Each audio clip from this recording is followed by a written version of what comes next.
नमस्कार, गुहार छत्तीसगढ़ नाम पर घमासान में आपका स्वागत है। मैं हूं आपके साथ दिव्यांशु जोशी। जुलाई महीने की 25 तारीख को देश को एक नया राष्ट्रपति मिलेगा। राष्ट्रपति चुनाव के लिए एनडीए ने अपने उम्मीदवार की घोषणा कर दी है। इस पर इस उम्मीदवारी का असर छत्तीसगढ़ पर भी पड़ा है। दरअसल एनडीए उम्मीदवार के रूप में द्रौपदी मुर्मू की घोषणा से छत्तीसगढ़ की राज्यपाल अनुसुईया उइके की दावेदारी खत्म हो गई है। अब इसे मुद्दा बनाकर मुख्यमंत्री भूपेश बघेल ने भाजपा पर आरोप जड़ दिया है। एनडीए के राष्ट्रपति उम्मीदवार के रूप में द्रौपदी मुर्मू के नाम की घोषणा के साथ ही इस पद की दावेदारी को लेकर चल रही चर्चाओं पर विराम तो लग गया, लेकिन एनडीए उम्मीदवार के नाम की घोषणा से ही छत्तीसगढ़ की राजनीति में हलचल मच गई है। क्योंकि एनडीए की राष्ट्रपति उम्मीदवार के लिए अंतिम चरण में जिन दो नामों पर चर्चा की गई थी, उसमें द्रौपदी मुर्मू के साथ ही छत्तीसगढ़ की राज्यपाल अनुसुईया उइके का भी नाम था। सीएम भूपेश बघेल ने बीजेपी पर तंज कसते हुए कहा कि अब जब द्रौपदी मुर्मू उम्मीदवार बनी है तो अनुसुईया उइके के नाम काटे जाने पर छत्तीसगढ़ में सियासत भी गर्माती हुई दिखाई दे रही है। मुख्यमंत्री भूपेश बघेल ने इस बात को लेकर के भाजपा पर तंज कसा है। उन्होंने अनुसुईया उइके को मौका न दिए जाने के पीछे उनकी कांग्रेस पृष्ठभूमि को जिम्मेदार ठहरा दिया है। राष्ट्रपति उम्मीदवार के रूप में आदिवासी को मौका दिए जाने के फैसले का बीजेपी नेता स्वागत कर रहे हैं। भाजपा नेता मुख्यमंत्री के तर्कों को बेतुका करार दे रहे हैं। इस मुद्दे पर पूर्व मंत्री राजेश मूणत का भी बयान सामने आया, जिन्होंने कहा कि ऐसा फैसला तो सिर्फ भाजपा ही कर सकती है, जो देश की जनता के मर्म को समझती है। कांग्रेस तो सिर्फ दरबारियों को ही मौका देती है। तो वहीं इसी मुद्दे पर नेता प्रतिपक्ष धर्मलाल कौशिक का भी बयान सामने आया।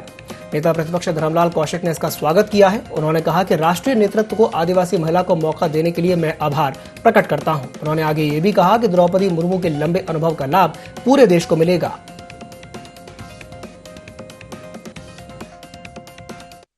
उइके जी भी लगी हुई थी, उसको मौका नहीं मिला क्योंकि उसकी पृष्ठभूमि कांग्रेस की थी, कांग्रेस के पहले विधायक थी, इस कारण से उसको मौका नहीं मिला। राजनीतिक विचारधाराओं से ऊपर उठ करके देश के सर्वोच्च पद पर एक आदिवासी समाज की महिला को ला करके जो वहां की गवर्नर है, गवर्नर के साथ में विधायक रही है और जन सेवा के कार्य में अपने आप में एक स्थापित हुई है, ऐसे व्यक्ति का चयन करना भारतीय जनता पार्टी कर सकती थी। कांग्रेस पार्टी तो अभी तक दरबारियों को निकाल करके राष्ट्रपति बनाई है। यह भारतीय जनता पार्टी है, यह एनडीए है जो देश के ऐसे लोगों को चिन्हित कर करके लाती है जो समाज सेवा का संकल्प लेकर के आगे बढ़ते हैं। मैं देश के प्रधानमंत्री के प्रति आभार व्यक्त करूंगा कि उन्होंने ऐसे सर्वोच्च पद पर ऐसे व्यक्ति को लाए जो देश की जनता के मर्म को समझती है, देश की जनता के दर्द को समझती है और देश को पूरा समझती है। हम स्वागत करते हैं, वंदन करते हैं। और भूपेश जी, आप जिनका समर्थन कर रहे हैं वो कौन है, कहां से आए, किस पार्टी के हैं, उनके विचार क्या है, जरा उस पर भी विचार जरूर कर लें। राष्ट्रपति पद के लिए द्रौपदी मुर्मू जी का नाम संसदीय बोर्ड के द्वारा तय किया गया है। हम उनका स्वागत करते हैं और शुभकामना देते हैं। हमारे राष्ट्रीय नेतृत्व को इसके लिए आभार प्रदर्शन करते हैं कि जिस प्रकार से एक आदिवासी महिला और उस समाज के प्रतिनिधित्व करने वाले जिनका लंबा राजनीतिक अनुभव, चाहे वो राज्यपाल के रूप में हो, कैबिनेट मंत्री के रूप में हो, या उनके जीवन का अनुभव का लाभ आने वाले समय में पूरे देश को मिलेगा। राष्ट्रपति के विचारार्थ नाम रहते हैं और नाम आने के बाद में उसमें से तय किए जाते हैं। जो तय किए जाते हैं उसमें किसी की अपेक्षा और उपेक्षा ये बातें नहीं आती। सारी बातों पर विचार किया जाता है और मैं समझता हूँ कि कहीं किसी की उपेक्षा ना हुई है, ना अपेक्षा थी, बल्कि सर्वसम्मत जो नाम आए और जो तय किए गए हैं और उसका सभी स्वागत करते हैं। तो छत्तीसगढ़ में नाम पर घमासान जारी है। मुख्यमंत्री भूपेश बघेल का एक बयान सामने आया है जिसमें उन्होंने बीजेपी पर निशाना साधा है। उन्होंने कहा है कि अनुसुईया उइके का नाम सिर्फ इसलिए हटा दिया गया क्योंकि उनका कांग्रेस का बैकग्राउंड था। तो इसी विषय पर चर्चा करने के लिए हमारे साथ आज 3 खास मेहमान जुड़ेंगे। उन तीनों का आपसे परिचय करवा देते हैं एक एक करके। हमारे साथ चर्चा में जुड़ेंगे अजय गंगवानी जी, जो कि कांग्रेस प्रवक्ता हैं। साथ ही साथ बीजेपी का पक्ष रखने के लिए के.एस. चौहान जुड़ेंगे, जो कि बीजेपी के नेता हैं। साथ ही साथ डॉक्टर अजय चंद्राकर, जो कि राजनीतिक विश्लेषक हैं। आप तीनों मेहमानों का बहुत बहुत स्वागत है IND24 में। सबसे पहले मैं शुरुआत करूंगा बीजेपी के साथ। के.एस. चौहान जी, मैं आपसे जानना चाहूंगा कि मुख्यमंत्री भूपेश बघेल एक बात कह रहे हैं। वो ये कह रहे हैं कि अनुसुईया उइके का नाम सिर्फ इसलिए नहीं दिया गया क्योंकि वो कांग्रेस बैकग्राउंड से आती है। क्या कहेंगे इस पर? दिव्यांशु जी, कोई इंसान अपने आप में सही और गलत नहीं होता। जी सही अगर बातों को फॉलो करता है तो वो सही होता है, गलत बातों को तो गलत फॉलो करता है तो गलत होता है। अनुसुईया उइके जी ने इसका विरोध तो नहीं किया, छत्तीसगढ़ की जनता ने इसका विरोध नहीं किया, और भी कोई दूसरा इंसान कोई विरोध करते हुए नजर नहीं आ रहा है। सिर्फ इनको राजनीति करनी है, इस वजह से इनको विरोध करना है। इन्होंने एक परिवार को खुश करना है, इसलिए उस चीज का विरोध करना है कारण। और इनको कोई मतलब नहीं है कि अनुसुईया उइके जी बने, आदिवासी समाज से कोई बन रहा है या छत्तीसगढ़ से कोई बन रहा है, इससे कोई लेना देना नहीं है। सिर्फ और सिर्फ अपनी राजनीतिक रोटियां सेकनी है, और पार्टी से भी कोई मतलब नहीं है, गांधी परिवार से भी कोई मतलब नहीं है, सिर्फ और सिर्फ अपनी गद्दी से मतलब है। अब मैं आ जाता हूं इनका जवाब देने के लिए कि कांग्रेस की पृष्ठभूमि से है, इस वजह से उनका नाम फाइनल नहीं किया गया। तो मैं एक क्वेश्चन पूछना चाहता हूं आपके चैनल के माध्यम से हमारे आदरणीय मुख्यमंत्री जी से जी कि जब राज्यपाल बनाया गया था अनुसुईया उइके जी को, तो क्या सबको ये पता नहीं था कि वो कांग्रेस की पृष्ठभूमि से, और अभी कौन सी विचारधारा के साथ वो चल रही है? ये बोलने के पहले एक बार आदरणीय मुख्यमंत्री जी को सोचना चाहिए था। और मैं इस चीज का, इस निर्णय का पुरजोर स्वागत करता हूं। ऐसी केंद्र की जो नीति है और बहुत जबरदस्त है, यह निर्णय इस बात को दर्शाती है, इस बात को चरितार्थ करती है कि सबका साथ, सबका विकास और फिर सबका विश्वास अर्जित किया जा सकता है। यह निर्णय आदिवासी समाज को एक सशक्त बनाने के लिए एक अवसर प्रदान करता है। यह निर्णय ये इस बात को इंगित करता है कि सब प्रभुता में सबका एक जैसा हक है। अरे आपने तो बाबा साहब अंबेडकर को उनका हक नहीं दिया था, आप क्या बात करते? इसी वजह से गांधी जी ने इसी वजह से 5 जुलाई 1947 के बाद कांग्रेस पार्टी में जाना छोड़ दिया था। क्यों? क्योंकि कांग्रेस पार्टी अब देश के लिए नहीं, सिर्फ और सिर्फ एक परिवार के लिए, अपने हितों को साधने के लिए वहां जी चौहान साहब, तो आप ये कहना चाहते हैं कि कांग्रेस के जो लोग हैं सिर्फ अपने आला कमान को खुश करने के लिए काम कर रहे हैं। गंगवानी जी से मैं प्रतिक्रिया ले लेता हूं। गंगवानी जी, आपने चौहान साहब की बात सुनी। जी आपने चौहान साहब की बात सुनी। गंगवानी जी, इस पर आप क्या कहेंगे? वो कह रहे हैं कि आप तो सिर्फ एक परिवार को खुश करने के लिए इस तरह की बयानबाजी कर रहे हैं, क्या कहेंगे इस पर? दिव्यांशु जी, ऐसे प्रवक्ता हैं, ऐसी पार्टी के प्रवक्ता हैं जिसके देश के आजादी के आंदोलन में कोई सक्रिय भूमिका नहीं रही, यहाँ तक ये अंग्रेजों के मुखबिरों की भूमिका निभाते रहे। आज विश्व युद्ध में यहाँ के सैनिकों को कहते थे कि विदेशों का सहयोग करें, इंग्लैंड सरकार का सहयोग कीजिए। ऐसे लोग आज आजादी के आंदोलन की बात करें, इनको कोई नैतिक आधार ही नहीं बनता ऐसे बात करने का। देखिए, कहीं ना कहीं आज जो मुद्दा है, आज अनुसुईया उइके, हम खुद कह रहे हैं, ये 29 जुलाई 2019 से छत्तीसगढ़ की राज्यपाल है, बहुत अच्छे संवैधानिक पद के रूप में अपनी महत्वपूर्ण भूमिका निभा रही हैं। और कुछ बैकग्राउंड देना चाहूंगा, मध्य प्रदेश के छिंदवाड़ा जिले की रोहना कला से हैं ये एमए इकोनॉमिक्स है, LLB है। 1985 से 90 के बीच में दमोह से विधायक रही हैं। महिला की मध्य प्रदेश से महिला बाल विकास मंत्री रही हैं। राष्ट्रीय अनुसूचित जनजाति आयोग की अध्यक्षा रही हैं। 2002 से 2005 तक राष्ट्रीय महिला आयोग की सदस्य रही हैं। 2006 से 2012 राज्यसभा सदस्य रही है और 2017 से लेके राष्ट्रीय अनुसूचित जनजाति आयोग की उपाध्यक्ष हुई है। ये सारे बैकग्राउंड इसलिए दे रहा हूँ कि आज इनके राष्ट्रपति चुनाव के लिए 3 महिलाओं का नाम चल रहा था दिव्यांशु जी, आनंदीबेन पटेल, द्रौपदी मुर्मू और अनुसुईया उइके। कहीं ना कहीं अनुसुईया उइके शुरू से संगठनात्मक रूप से सक्रिय रही हैं। आज राज्यसभा में भी सदस्य रही और आज जितनी भी सांसद के सत्र थे उसमें महत्वपूर्ण भूमिका निभाई।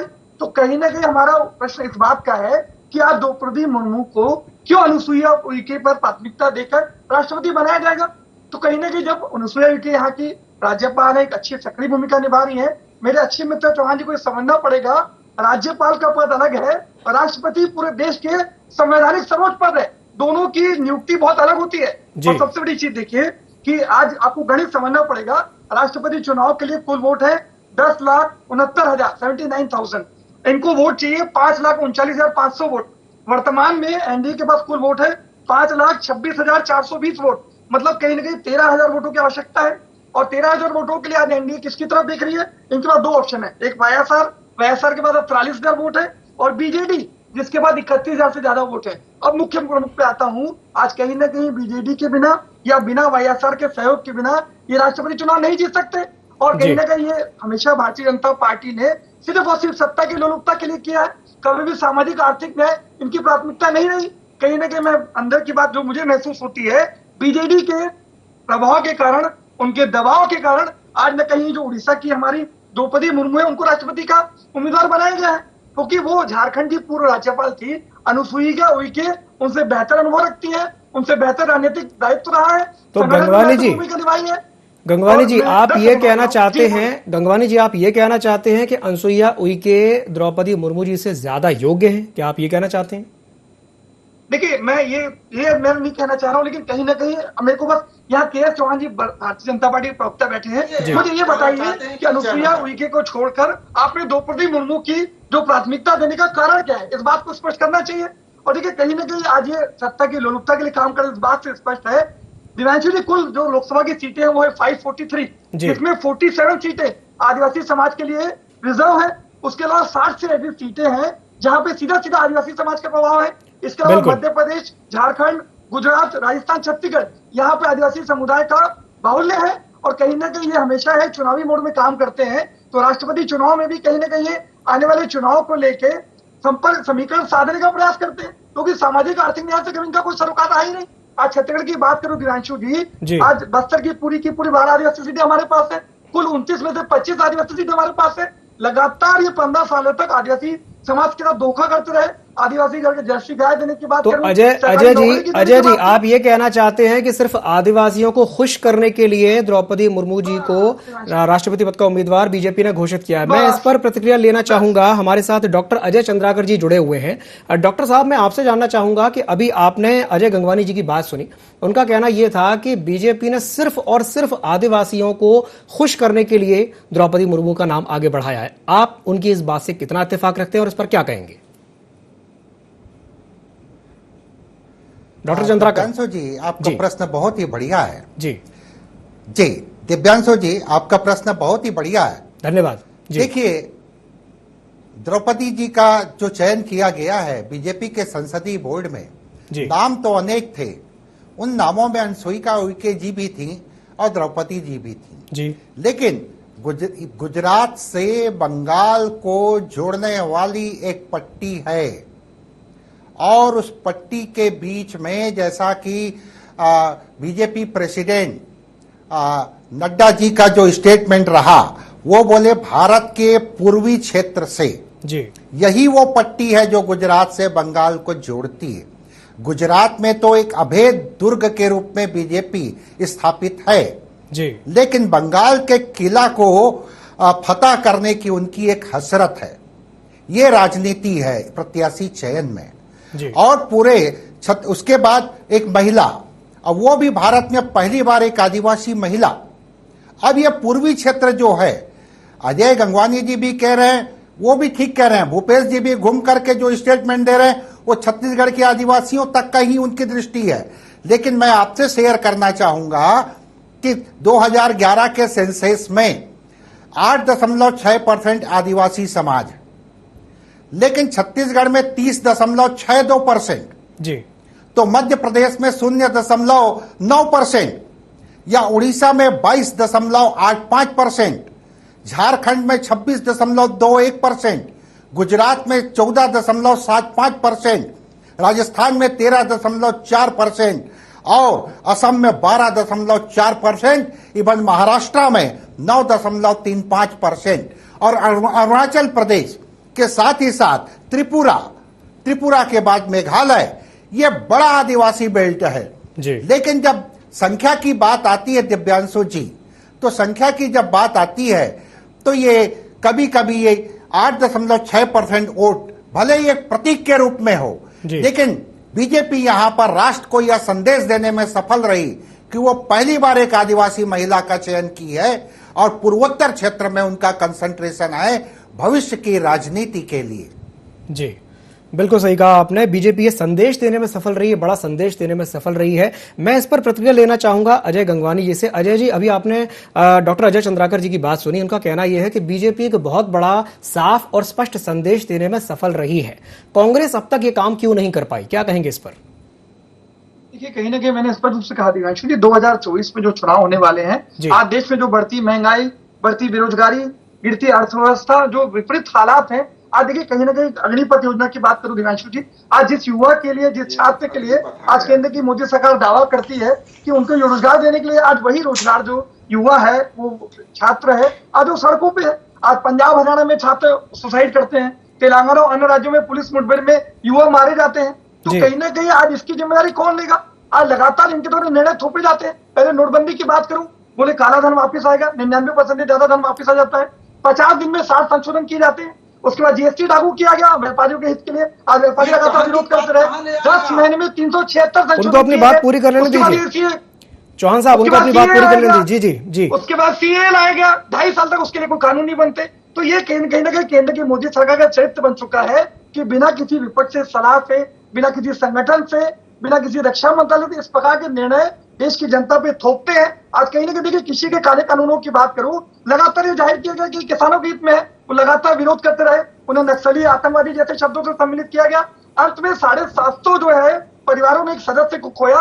तब माननीय प्रधानमंत्री जी चैनल पर आके कहते हैं मेरी तपस्या में कमी रहेगी, मैं माफी चाहता हूँ। तो कहीं ना कहीं इस प्रकार के निर्णय लेने से पहले इनका ये दायित्व तो बनता है कि विपक्ष से सलाह ले, संबंधित पक्ष से राय ले, उसके बाद कोई निर्णय लागू करे।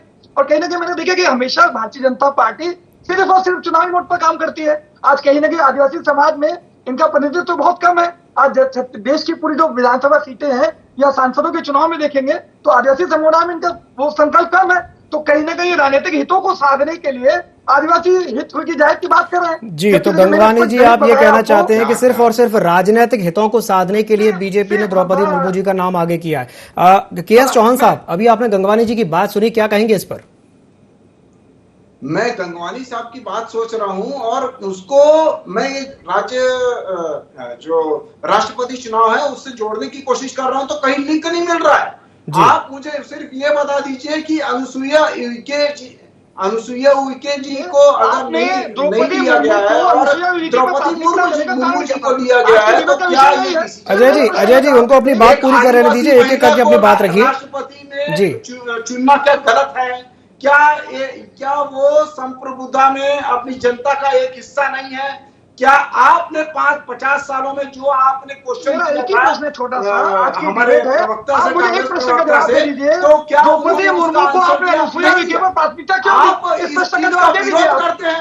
आप इस चीज का विरोध करते हैं कि द्रौपदी मुर्मू जी को चौहान साहब राष्ट्रपति के शासन में चौहान साहब अजय गंगवानी जी आपसे एक सवाल कर रहे हैं यहाँ पे। चौहान साहब, अजय गंगवानी जी आपसे एक सवाल कर रहे हैं कि आपने द्रौपदी मुर्मू जी को प्राथमिकता क्यों दी, अनुसुईया उइके को प्राथमिकता क्यों नहीं दी, इसका जवाब दीजिए। उनकी बैकग्राउंड देखते हुए जी, वो जो कि एक बहुत ही निम्न समाज से जुड़े हुए हैं, वो उस चीज का निम्न समाज का दर्द वही समझ सकते हैं। गंगवानी जी उनको अपनी बात पूरी करने दीजिए। कैरियर की शुरुआत उन्होंने अपने कैरियर की शुरुआत किससे की थी? बच्चों को बिना सैलरी से पढ़ाते हुए जी, इसीलिए उन्होंने शुरुआत की थी। ऐसा हुआ जी जी, उन्होंने अपनी शुरुआत इसमें ऐसे की थी। और जो ऐसी भावनाएं रखता है, आज जनप्रतिनिधि बनने के लिए ये भावना जरूरी होती है। आज आप इंटेलिजेंट जितने मर्जी हो, लेकिन आप अगर संवेदनशील नहीं है, आपको ये पता नहीं है कि मेरे को अगर दिव्यांशु जी भारत की जनता को मेरी जरूरत है, मेरी निस्वार्थ सेवा की जरूरत है, इसलिए उनका चयन। चौहान साहब आपने अभी एक बात कही कि जनप्रतिनिधि ऐसा होना चाहिए जो कि संवेदनशील हो, तो क्या आप ये कहना चाहते हैं कि अनुसुईया उइके संवेदनशील नहीं है? आप ये कहना चाहते हैं? चौहान साहब, अभी आपने एक बात कही, आपने कहा कि जनप्रतिनिधि ऐसा होना चाहिए जो कि संवेदनशील हो, तो क्या आप ये कहना चाहते हैं कि अनुसुईया उइके जी संवेदनशील नहीं है? नहीं, मैंने ये बोला कि दोनों में से अगर उनको देखा जाए तो उन्होंने जो काम किया था, जो पृष्ठभूमि देखी गई उनकी, जो उनकी पृष्ठभूमि देखी गई, वो अजय जी उनको अपनी बात पूरी करने दीजिए, मैं उसके बाद आपके पास वापस आऊंगा।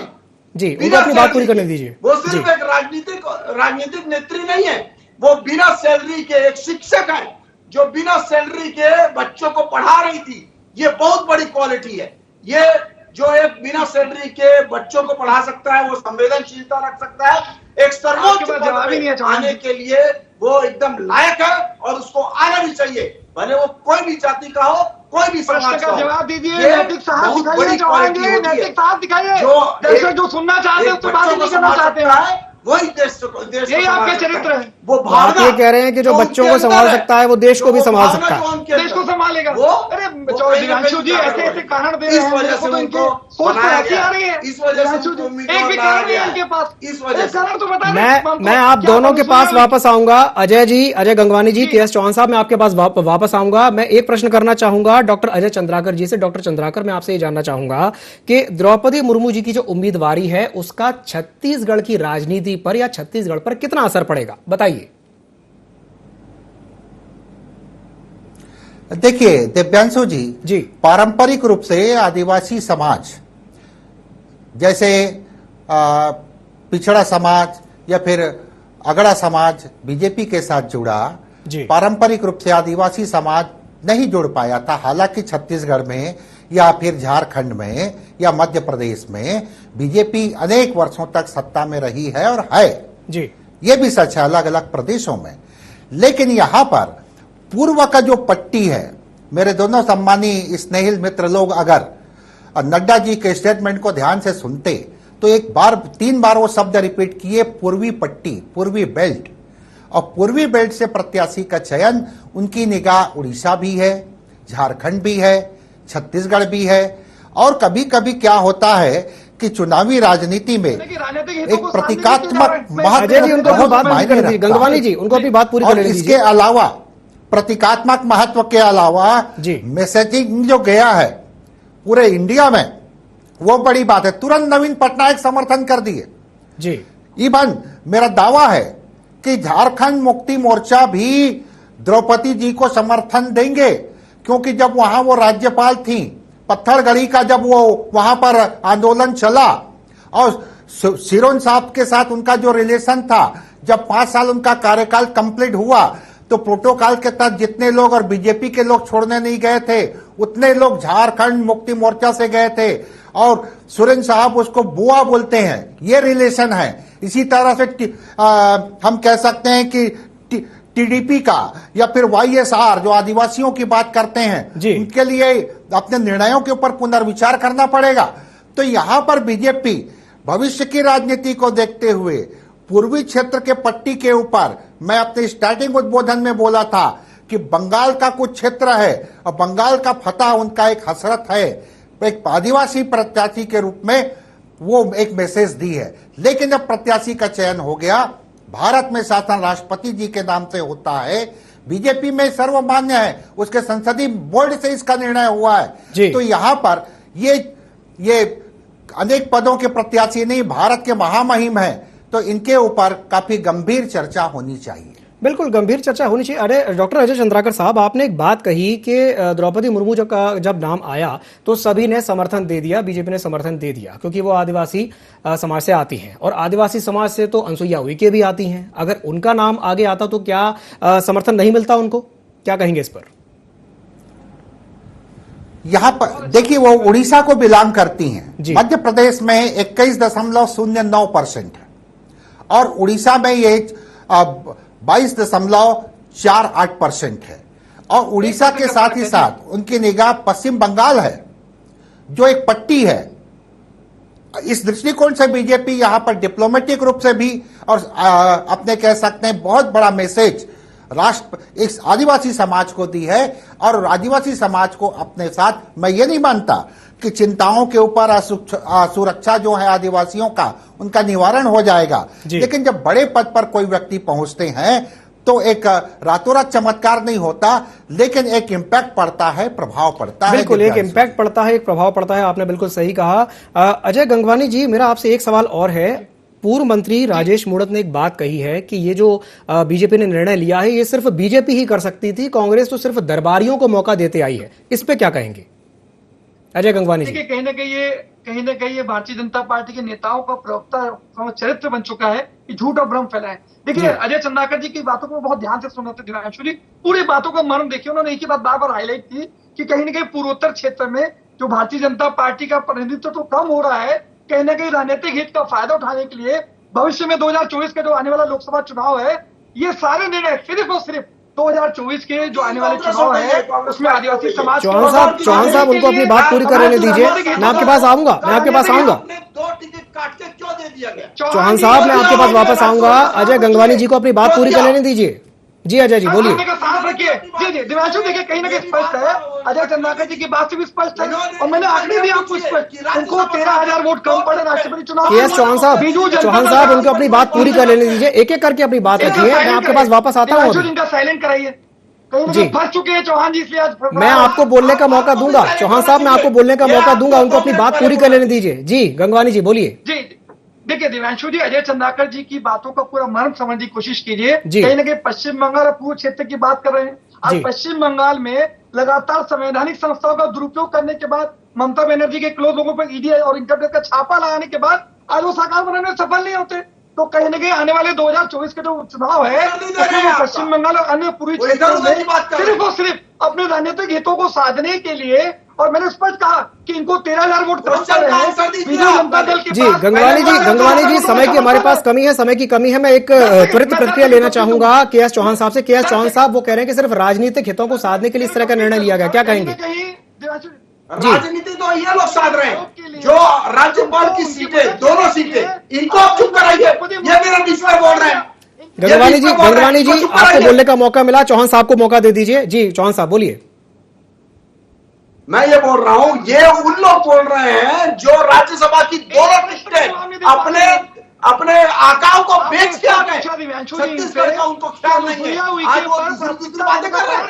आज छत्तीसगढ़ का हक था जिसमें वो राज्यसभा नहीं है, टिकटें कहां है हमारे जो यहाँ पर रहते। जी बिल्कुल। तो कहीं ना कहीं आरोप प्रत्यारोप जो है लगातार देखने को मिल रहे हैं।